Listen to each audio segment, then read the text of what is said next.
November 28th, 2020. This is the Daily Read Along.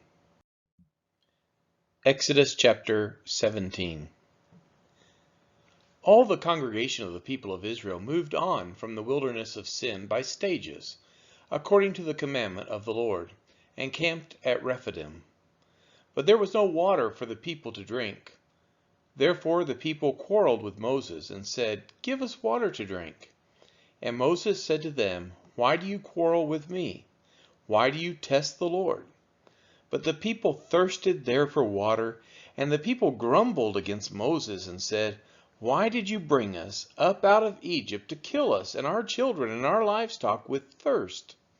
So Moses cried to the Lord, "What shall I do with this people? They are almost ready to stone me." And the Lord said to Moses, "Pass on before the people, taking with you some of the elders of Israel, and take in your hand the staff with which you struck the Nile, and go. Behold, I will stand before you there on the rock at Horeb. And you shall strike the rock, and the water shall come out of it, and the people will drink." And Moses did so, in the sight of the elders of Israel. And he called the name of the place Massah and Meribah, because of the quarreling of the people of Israel, and because they tested the Lord by saying, "Is the Lord among us or not?"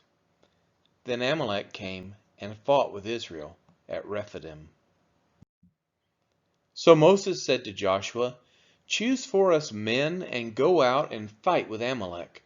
Tomorrow I will stand on the top of the hill with the staff of God in my hand." So Joshua did as Moses told him, and fought with Amalek, while Moses, Aaron, and Hur went up to the top of the hill. Whenever Moses held up his hand, Israel prevailed, and whenever he lowered his hand, Amalek prevailed. But Moses' hands grew weary, so they took a stone and put it under him, and he sat on it, while Aaron and Hur held up his hands, one on one side and the other on the other side. So his hands were steady until the going down of the sun. And Joshua overwhelmed at Amalek and his people with the sword.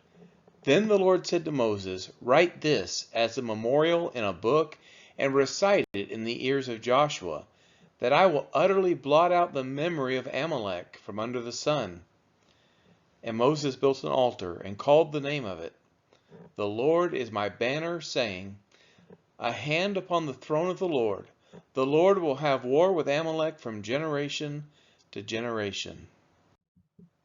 This has been the reading of Exodus chapter 17.